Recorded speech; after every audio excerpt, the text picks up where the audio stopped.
Autre peuple persécuté en Asie, les Ouïghours. Au moins 1 million d'entre eux et d'autres minorités, surtout musulmanes, sont ou ont été internés dans des camps en Chine, victimes de sévices, voire de stérilisation forcée. Sylvie Lasserre, bonsoir. Bonsoir, Sylvia Garcia. Vous êtes anthropologue, auteur de Voyage au pays des Ouïghours, de la persécution invisible à l'enfer orwellien aux éditions S. C'est une réédition augmentée et mise à jour. Fondamentalement, qu'est-ce qui a changé au Xinjiang depuis la première édition de votre livre en 2010 ? Il y a eu une accélération des sévices, enfin de tous les sévices que subissent les Ouïghours.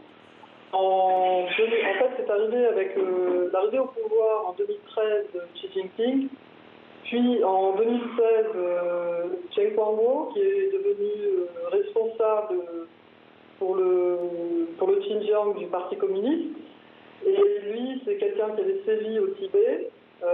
Et c'est à partir de lui qu'on a commencé vraiment sérieusement à interner les Ouïghours dans les camps. Et il y a eu une sacrée accélération en 2016. 380 camps ont été construits, des camps à taille pouvant contenir des milliers de prisonniers. C'est-à-dire qu'aujourd'hui, depuis 2014, parce que ça avait commencé lentement en 2014, mais maintenant, comme je vous le disais, ça s'est accéléré. C'est environ 8 millions d'Ouïghours qui ont été internés ou qui sont internés dans des conditions abominables. Et on connaît mieux leur situation aujourd'hui qu'il y a encore quelques années. La question qu'on se pose, c'est pourquoi Pékin inflige un tel traitement aux Ouïghours. Est-ce que Pékin a besoin d'aller aussi loin ?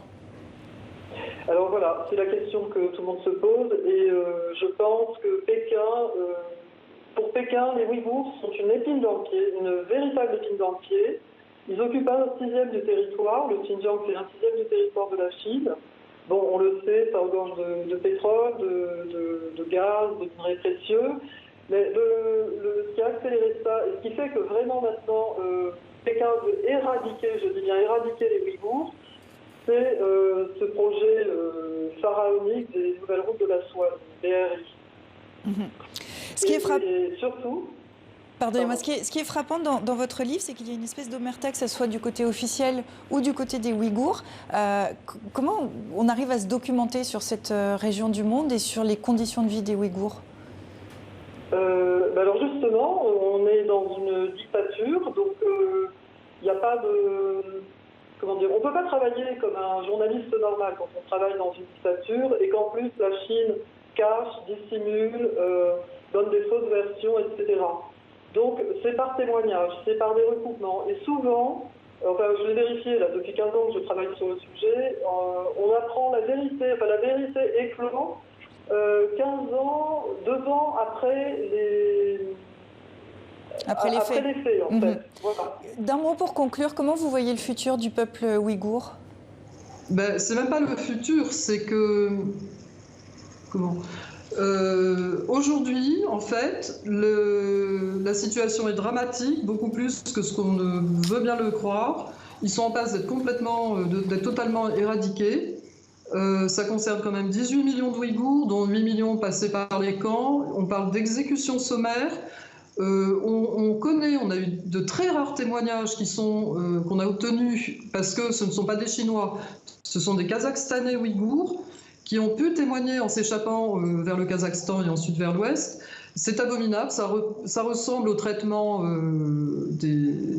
qu'ont infligé les nazis. Enfin bon, c'est pas comparable, mais les stratégies, les techniques sont les mêmes.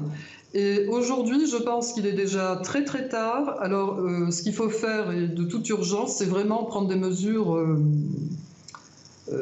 commerciales. Donc, les États-Unis, par exemple, sont en train de proposer un projet de loi pour lutter contre le travail forcé. Et tout ça est à lire dans votre livre Voyage au pays des Ouïghours, de la persécution invisible à l'enfer orwellien, pour poursuivre cette réflexion. Merci beaucoup Sylvie Lasserre d'avoir été en direct avec nous. Merci Sylvia Garcia.